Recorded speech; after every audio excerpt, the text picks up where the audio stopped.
Across Eastern traditions, monks teach a truth that many people spend their entire lives avoiding. Your heart does not attract what you want, it attracts what you are carrying. Relationships are not accidents, they are mirrors. The people who enter your life reflect your inner state with brutal honesty, especially the unhealed parts you try to hide. When your heart keeps attracting the wrong people, those who hurt you, abandon you, manipulate you, or drain you, it is not because you are unlucky or broken. It is because something inside you is asking to be seen, healed, and transformed.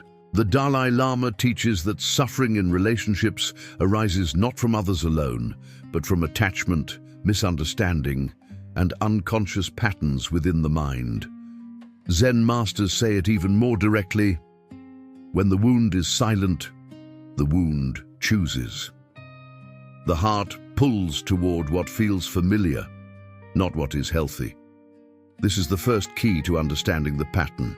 If pain feels familiar, you will mistake it for love. If chaos feels normal, you will confuse it with passion. If emotional distance feels known, you will call it mystery. The heart repeats what it recognizes. The first reason your heart attracts the wrong people is unconscious conditioning. From early life, your nervous system learns what love feels like. Not what love should be, but what love was. If love came with instability, criticism, neglect, or fear, your heart learned that closeness equals pain. Later in life, even if you consciously want peace, your subconscious seeks the old pattern because it feels familiar. Monks describe this as karmic imprinting, the residue of past experiences shaping present attraction. Psychology calls it attachment conditioning. Both agree. Until awareness interrupts the pattern, the heart will continue choosing what it knows. The second reason is emotional hunger. When your heart feels empty, unseen, or unworthy, it becomes desperate for validation. In this state, you do not choose people, you cling to them. You overlook red flags because attention feels better than silence. You tolerate disrespect because being alone feels worse than being hurt. Tibetan monks teach that emotional hunger clouds wisdom. A hungry heart cannot see clearly. It accepts crumbs because it has forgotten its own value. This hunger acts like a signal, attracting people who sense neediness, insecurity, or fear of abandonment. Not everyone who responds to this signal is malicious, but the dynamic is unbalanced from the beginning. The third reason is lack of boundaries, which monks consider a spiritual failure, not a moral one. Boundaries are not walls. They are self-respect in action. When you do not protect your time, energy, emotions, and values, the universe sends people who will test that weakness. People who push limits, take too much, and give too little appear where boundaries are unclear. The Dalai Lama teaches that compassion without wisdom becomes self-harm. If your heart gives endlessly without discernment, it invites those who only know how to take. The fourth reason is confusing intensity with connection. Many people mistake emotional highs and lows for deep love. Drama feels alive. Chaos feels passionate. Unpredictability feels exciting. Zen monks warn against this illusion. True connection is calm, steady, and safe.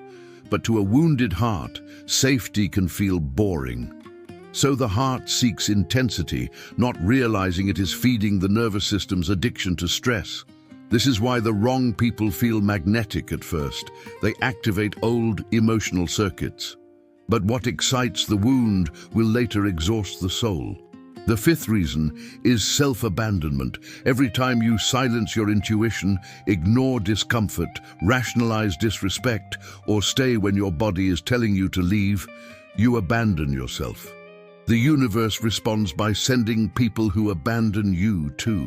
Zen teaches that the outer world mirrors inner behavior. If you betray yourself, life sends others who will do the same.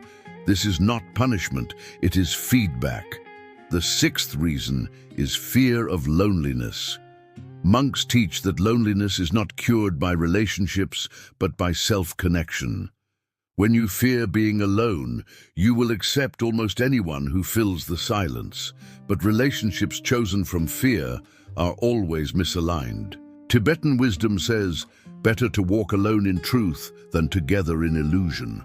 A heart that fears solitude cannot choose wisely because it is negotiating from panic, not clarity.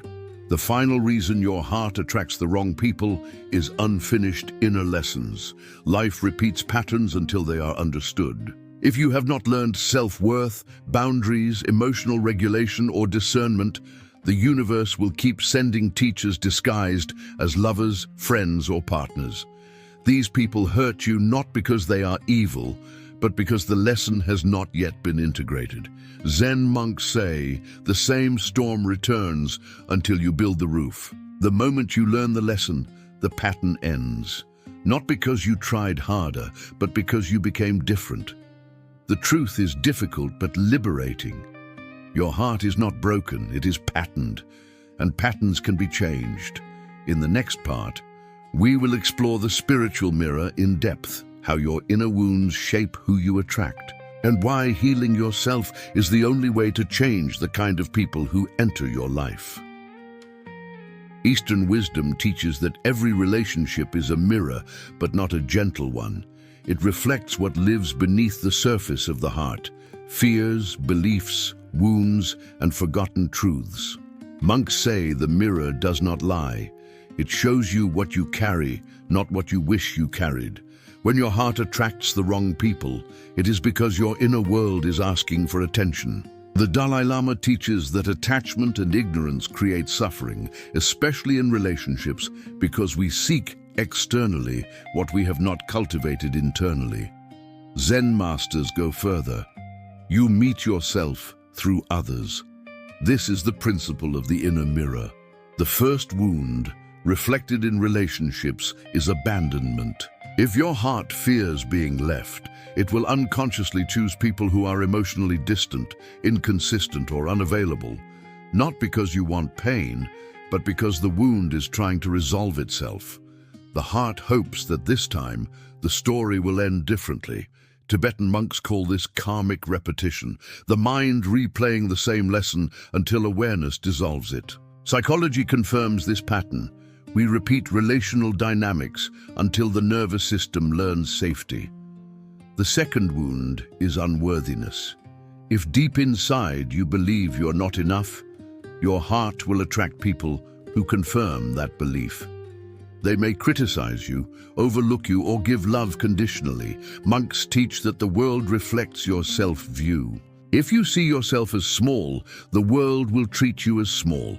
This is not destiny, it is alignment. When self-worth rises, the mirror changes instantly. The third wound is emotional chaos. A heart filled with unresolved conflict, anxiety, or emotional volatility will attract partners who mirror that turbulence. Zen wisdom says, a restless mind invites restless company. Calm does not attract chaos, but chaos recognizes chaos. Until inner stillness is cultivated, the heart mistakes turbulence for connection. The fourth wound is suppressed emotion. Feelings that are ignored, anger, grief, shame, do not disappear. They choose another form. Monks say unexpressed emotion returns wearing a human face. People who hurt you often trigger exactly what you have avoided feeling. They provoke anger you never released, grief you never honored, or shame you never healed. When the emotion is finally faced, the messenger leaves. The fifth wound is illusion, loving potential instead of reality. Many people fall in love with who someone could be, not who they are. This illusion is powerful because it allows the heart to avoid truth. Zen calls this mistaking the map for the land.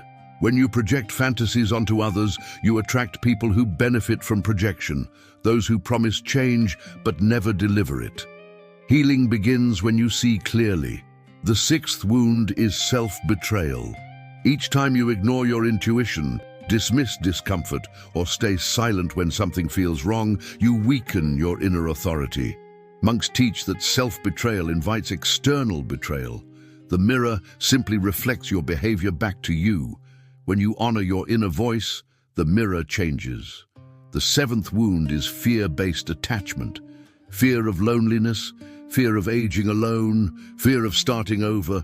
These fears lead the heart into unsafe arms. Tibetan wisdom warns that fear clouds discernment. Choices made from fear always attract lessons, never peace. When fear is replaced with self-trust, attraction shifts. The eighth wound is identity confusion. If you do not know who you are, you will attach to anyone who gives you a sense of identity. This makes you vulnerable to controlling or manipulative people. Zen teaches that clarity of self is protection. When you know who you are, you no longer borrow identity from others. The ninth wound is karmic completion. Some relationships are not meant to last, they are meant to awaken. They arrive with intensity, teach painful truths, and leave once the lesson is integrated. The Dalai Lama says suffering can be a teacher if it leads to wisdom. These relationships hurt because they are mirrors breaking illusions. The final wound is forgetting your own wholeness. When you forget that you are already complete, you seek completion through others. This creates dependency, imbalance, and pain.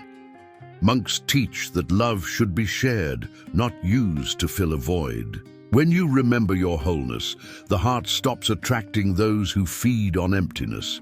The mirror principle is not meant to shame you, it is meant to free you. You are not doomed to repeat painful relationships. You are being invited to heal the part of you that keeps choosing them. When the wound heals, the mirror no longer reflects pain, it reflects peace. In the next part, we will explore the monk's path to breaking these patterns permanently through awareness, discipline, and inner transformation.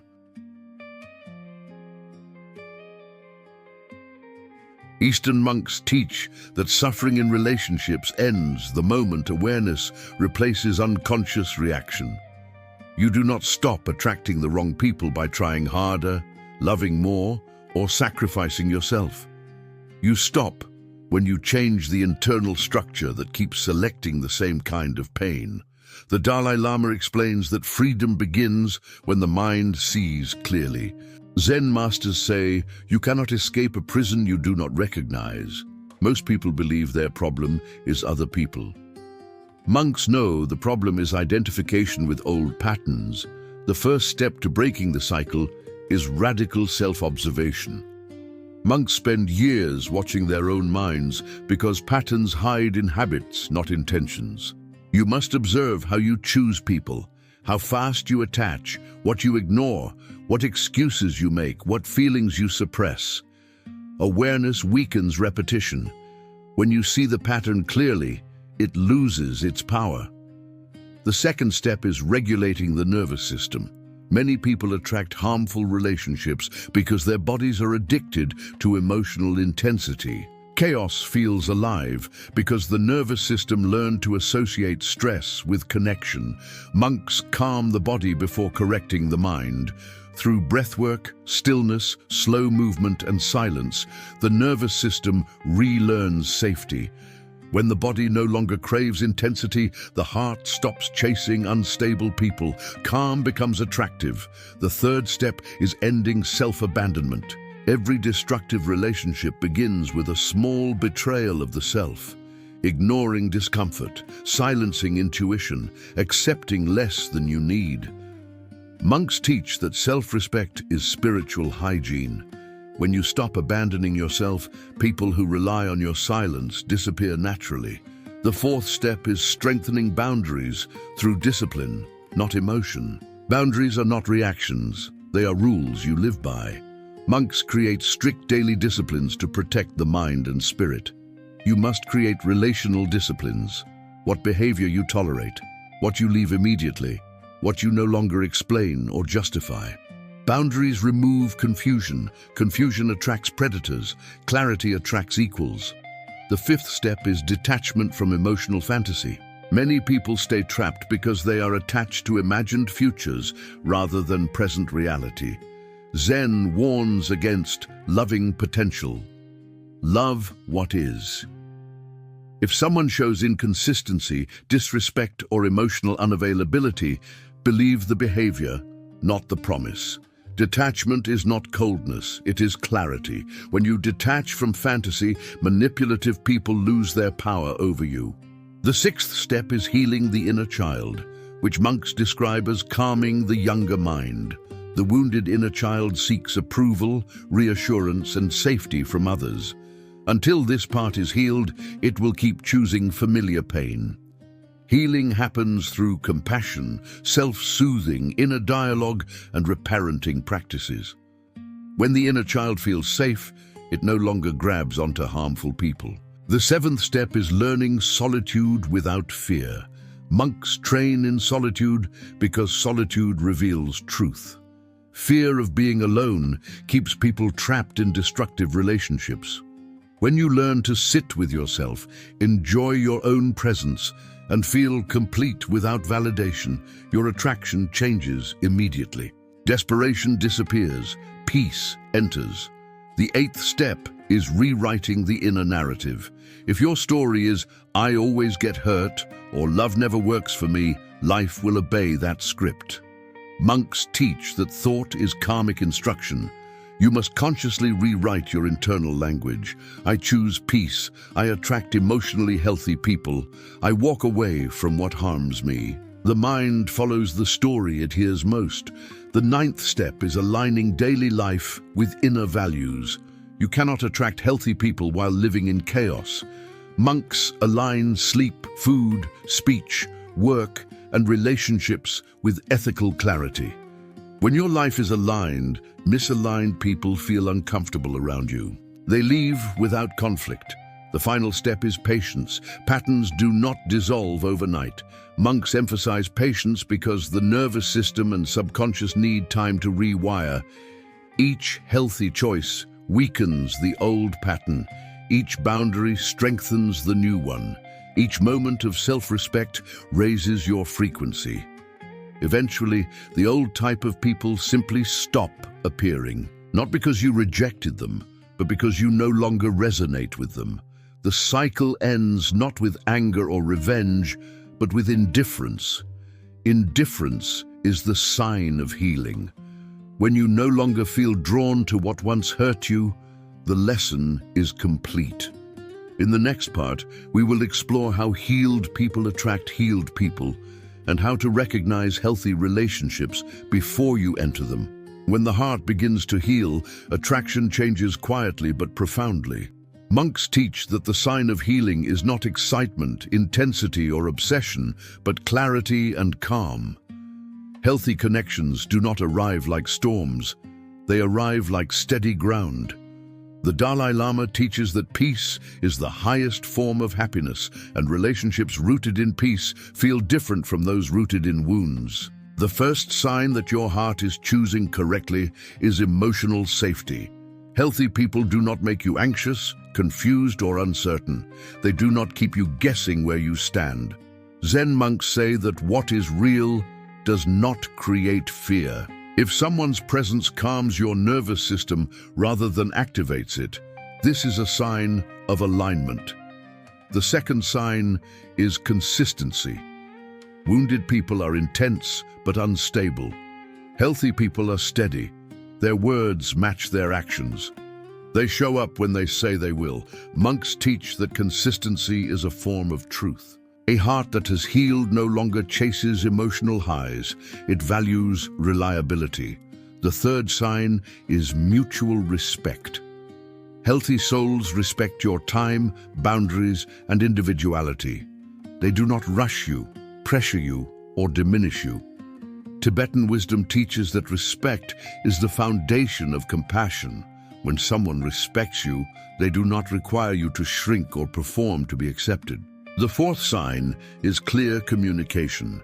Healthy people speak honestly without cruelty and listen without defensiveness. Zen teaches that clear speech reflects a clear mind. When communication feels simple instead of exhausting, the heart is choosing wisely. The fifth sign is emotional responsibility. Healed people do not project their wounds onto you. They take responsibility for their emotions instead of blaming or manipulating. Monks teach that maturity is the ability to sit with one's emotions without making them someone else's burden. A healed heart is drawn to this maturity naturally. The sixth sign is absence of chaos. There is no constant drama, jealousy, or emotional roller coaster. Peace replaces turbulence. Zen wisdom says, the quiet stream reaches the ocean. When the heart no longer confuses chaos with passion, it chooses stability. The seventh sign is freedom within connection. Healthy relationships do not feel suffocating. They allow space, independence, and growth. Monks describe this as right distance, close enough to care, far enough to breathe. When love allows freedom, it nourishes rather than consumes. The eighth sign is shared values, not shared wounds. Wounded connections bond over pain, trauma, or struggle. Healthy connections bond over values, vision, and purpose. Tibetan monks teach that alignment of values creates long-lasting harmony. When the heart heals, it stops bonding through suffering. The ninth sign is inner calm, even when challenges arise. Disagreements do not feel threatening, they feel manageable. Zen teaches that conflict handled with presence strengthens connection instead of destroying it. A healed heart does not fear disagreement because it trusts itself. The 10th sign is absence of self-betrayal. You no longer silence yourself to keep the connection. You do not compromise your integrity for approval. Monks say that when the heart chooses correctly, you remain whole within the relationship. The final sign is natural pacing. Healthy relationships unfold slowly and organically. There is no rush, no pressure, no urgency to define or secure the bond. Zen teaches that what grows naturally lasts longer. When the heart heals, it no longer fears time. It trusts the process. Recognizing healthy souls requires patience, because they may feel unfamiliar at first. Calm can feel strange to a heart accustomed to chaos. Peace may feel boring to a nervous system trained on intensity. Monks warn that healing changes taste. What once excited you may no longer attract you. What once felt dull may now feel safe and nourishing. This is not loss, it is evolution. When you recognize these signs, you realize the heart is finally choosing from wisdom, not wounds. In the next part, we will explore how to fully align your inner world so that attracting the wrong people becomes impossible, not through effort, but through transformation. Eastern monks teach that the highest form of protection is not defense, but alignment. When your inner world becomes stable, clear, and grounded, people who once hurt you simply cannot enter your life. Not because you push them away, but because there is nothing in you that resonates with them anymore. The Dalai Lama teaches that when the mind is disciplined, suffering loses its entry points. Zen masters say, when the door is no longer there, nothing can knock. Becoming untouchable does not mean becoming cold, distant, or closed. It means becoming so rooted in self-awareness and self-respect that harmful energies have no access to your heart. The first pillar of this alignment is inner coherence. Many people attract the wrong people because their inner world is fragmented. They want peace but live in chaos. They desire respect but tolerate disrespect. Monks teach coherence as harmony between thought, emotion, action, and values. When these align, your energy becomes clear. Confused people are drawn to confusion. Clear people attract clarity. The second pillar is emotional mastery, not suppression, but understanding. When your emotions control you, others can manipulate you. When you understand your emotions, no one can use them against you. Tibetan monks meditate not to escape emotion, but to observe it without attachment. This mastery removes emotional hooks. Without hooks, manipulators lose interest. The third pillar is self-sufficiency. This does not mean isolation. It means you no longer need others to complete you. Neediness is the greatest attractor of unhealthy relationships. Monks teach that fullness attracts fullness. When your heart feels complete, it chooses companionship, not dependency. People who feed on emptiness instinctively withdraw. The fourth pillar is embodied boundaries. Boundaries are not just rules you speak, they are energy you embody. You no longer argue, explain, or negotiate your worth. You act consistently with your standards. Zen teaches that embodied truth requires no explanation. Wrong people test boundaries. Right people respect them immediately. The fifth pillar is trusting intuition over emotion. Many people mistake emotional intensity for intuition. Monks distinguish clearly between the two. Emotion is reactive, intuition is calm and quiet. When you trust intuition, you sense misalignment early. You leave before attachment forms. This single shift prevents most relational pain. The sixth pillar is ethical living, which monks consider magnetic. When your life is grounded in honesty, discipline, simplicity, and compassion, you radiate stability. People who thrive in deception or chaos cannot remain close. They feel exposed. Integrity becomes your shield. The seventh pillar is detachment from outcomes. When you stop trying to force relationships to work, you stop attracting those who resist alignment. Zen teaches that clinging creates suffering. Detachment creates flow. When you are not desperate for connection, only aligned connections remain. The eighth pillar is choosing peace daily. Peace is not a personality trait, it is a daily decision. Monks choose peace in speech, in reactions, in lifestyle, in rest, and in relationships. When peace becomes your priority, anything that threatens it stands out clearly. You walk away without guilt. The ninth pillar is living from purpose, not validation. People who live for validation attract those who exploit it. People who live with purpose attract those who respect it. Tibetan wisdom teaches that purpose anchors the soul. When you are anchored, storms pass without moving you. The final pillar is patience with transformation. Alignment is built slowly. Each healthy choice strengthens it. Each boundary reinforces it. Each moment of self-honoring raises your frequency. Over time, you realize something profound. The wrong people no longer appear, not because you are hiding, but because you have evolved. Monks teach that evolution is quiet. There is no dramatic announcement. Just one day, you notice peace has replaced chaos, stability has replaced confusion, respect has replaced struggle. Attracting the wrong people becomes impossible because you no longer live at the level where those dynamics exist. This is not avoidance, it is transcendence. In the final part, we will bring everything together. How to live permanently from this new state, and how to maintain healthy attraction as a way of life, not a phase.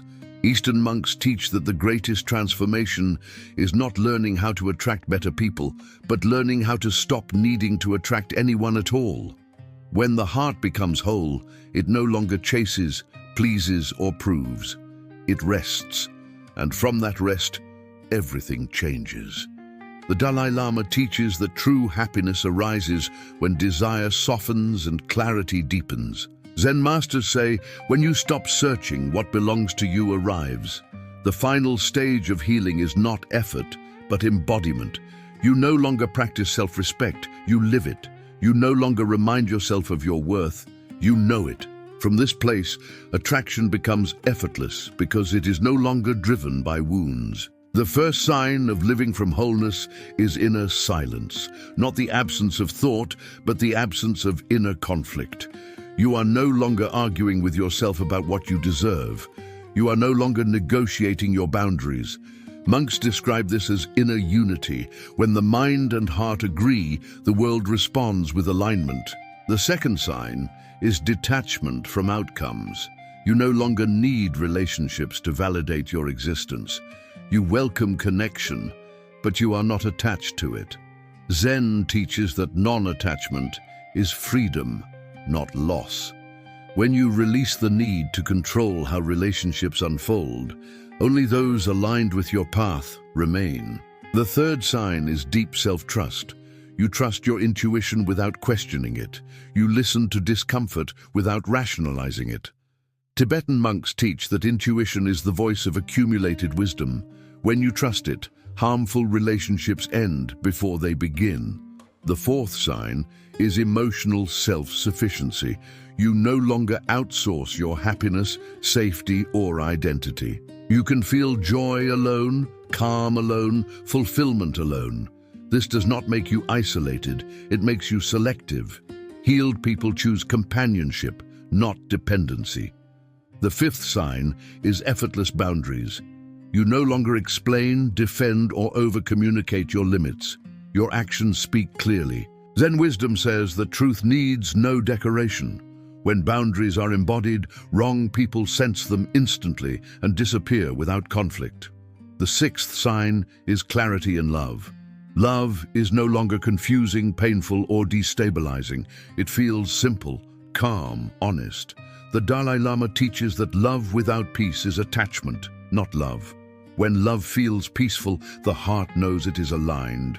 The seventh sign is gratitude without desperation. You appreciate people without clinging to them.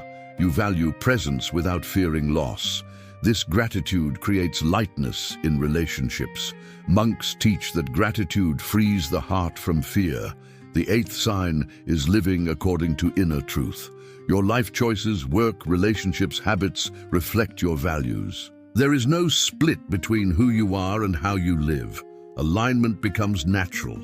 People who are misaligned fade away. Those who resonate appear. The ninth sign is acceptance of impermanence. You no longer fear endings. You understand that some connections are chapters, not destinies. Zen teaches that suffering comes from resisting impermanence. When you accept it, you stop forcing what no longer fits. The final sign of wholeness is peace as a lifestyle. Peace is no longer something you seek after chaos. It is the foundation of your choices. Monks build their lives around peace because peace attracts wisdom, clarity, and compassion. When peace becomes your home, only those who respect it are allowed inside.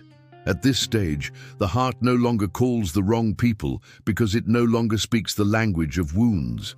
It speaks the language of presence, clarity, and truth. Wrong souls cannot hear that frequency. They pass by unnoticed. And in their place arrive those who reflect your wholeness, people who are emotionally available, grounded, respectful, and sincere. This is not luck. It is alignment. You did not change the world. You changed yourself. And that is why everything changed. Monks say the path is simple but not easy. It requires awareness, discipline, compassion, and patience. But the reward is freedom. The freedom to love without suffering, to connect without losing yourself, and to live without repeating the same pain. When the heart becomes whole, it no longer attracts lessons. It attracts peace, and peace, once embodied, never leaves.